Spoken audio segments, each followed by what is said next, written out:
दादी भोली जी अपना अलौकिक जीवन की कहानी इस प्रकार सुनाती है।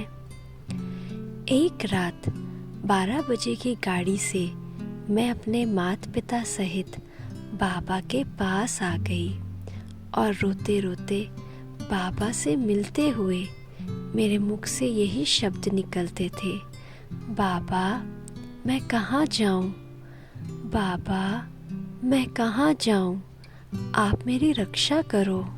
मेरे इस आलाप को सुनकर उस दया के सागर का कंठ करुणा से भर गया था और देखने वालों ने उनके नैनों में चमकते 2 मोती देखते थे, जिनमें मेरे भविष्य की तस्वीर थी। बाबा ने मेरे लिए एक अलग मकान लिया और मैं अपने माँ बाप के साथ वहाँ रहने लगी। मैं रोज़ सिलाई सीखने व ज्ञान श्रवण करने ओम मंडली में जाती थी।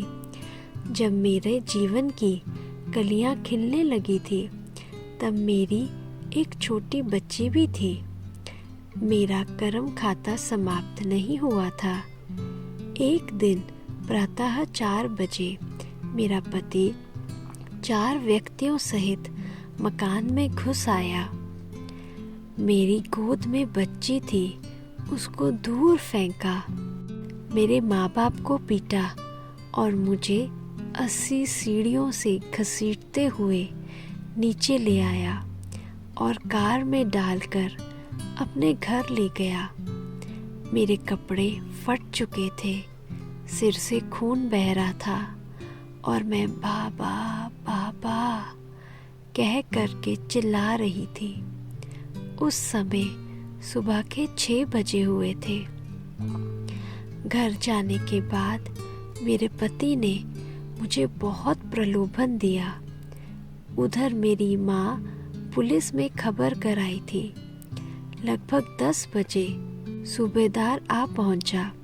सारी जांच करने के बाद घोड़ा गाड़ी में बैठकर वह मुझे कोर्ट में ले गए और मुझसे सारी बात पूछी गई। फिर तो केस चला और पति ने कई उल्टी सुल्टी बातें की। केस 3 साल तक चला। फिर मेरे ही पक्ष में फैसला हुआ। तब मैंने अनुभव किया कि शिव बाबा मेरे द्वारा ऐसी ऐसी बातें जज को कहलवाता था कि जिसका मुझे ज्ञान नहीं था। इस प्रकार मेरे गम के बादल छट गए और जीवन में सुख शांति का सूर्य उदय हुआ। मुझे बाबा का स्नेह व मस्तक का तेज बहुत आकर्षित करता था। मैं सोचती थी कि कितनी सौभाग्यशाली हूँ मैं जो भगवान के साथ रहती हूँ। कानों से उनके मधुर बोल सुनती हूँ और नैनों से उनका हर चरित्र देखती हूँ। बाबा ने मुझे 35 छोटे छोटे बच्चों को संभालने की सेवा दी थी। उनकी पालना मैं कई वर्षों तक करती रही।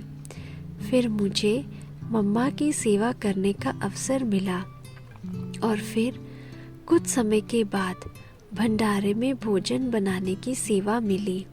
तब मैं 350 भाई बहनों का भोजन बनाया करती थी और कुछ समय के बाद पूरे भंडारे की जिम्मेवारी ही बाबा ने मुझे दे दी और साथ ही साथ अथक भव का वरदान भी दिया। जब मैं अकेली होती हूँ तो सोचती हूँ कि जीवन में सब कुछ देखा, भगवान का असीम प्यार भी देखा और शिक्षाओं से श्रृंगार करते हुए भी देखा।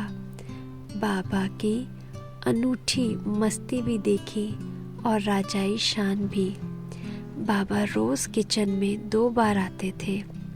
मैंने बाबा को कहा हुआ था कि बाबा आप किचन में रोज़ चक्कर लगाने ज़रूर आओ। बाबा रोज़ आकर मेरी पीठ थपथपाते थे तो मेरे नैन भर आते थे और सारी थकान मिट जाती थी। बाबा रोज़ मुझे वरदान के 2 बोल ज़रूर बोलते थे। कभी बाबा आकर कहते थे, बच्ची बहुत सेवा करती है। अमर रहो बच्ची, अमर रहो। कभी कहते थे तुम तो अखंड ज्योति हो, क्योंकि मैं बहुत कम सोती थी। कभी कहते थे तुम अथक हो, ऑलराउंडर हो। बाबा का मुझसे असीम प्यार था। बाबा मुझे कहा करते थे, बच्ची जब भी आवश्यकता हो इन्हीं किचन के वस्त्रों में मेरे पास आ जाया करो। जब कोई मददगार नहीं होता था तो बाबा कहते थे, बच्ची अगर बाबा सोया भी हो तो तुम आकर उठा दिया करो। ऐसे थे जान से भी प्यारे बाबा। 18 जनवरी के दिन भी बाबा किचन में आए थे और मुझसे कहा था, बच्ची मैं आया हूँ, ऐसा नहीं कहना कि बाबा आया नहीं। मुझे क्या पता था कि ये बाबा के साकार के आखिरी बोल होंगे और दोबारा वो मन को मोह लेने वाली आवाज़ सुनाई नहीं देगी। परंतु आज भी अव्यक्त रूप में बाबा रोज़ वैसे ही किचन में चक्कर लगाते नज़र आते थे। बाबा के अव्यक्त होने पर मैं स्वयं को अकेला महसूस किया करती थी। एक दिन की बात है, मेरी तबीयत इसी चिंता में बहुत ख़राब हो गई और मुझे अहमदाबाद इलाज के लिए भेजा जा रहा था। उस दिन अव्यक्त बाबा आए थे। बाबा ने मुझे बुलाकर अपने पास बिठाकर मेरे शरीर पर हाथ फेरा और कहा, बच्ची तुमको माया नगरी में नहीं जाना है, बाबा तुम्हारे लिए वतन से दवाई भेजेंगे। बाबा ने तब मुझे बहुत प्यार किया। बाबा की दृष्टि और प्यार पाकर मेरा स्वास्थ्य ठीक हो गया और मैं अहमदाबाद नहीं गई।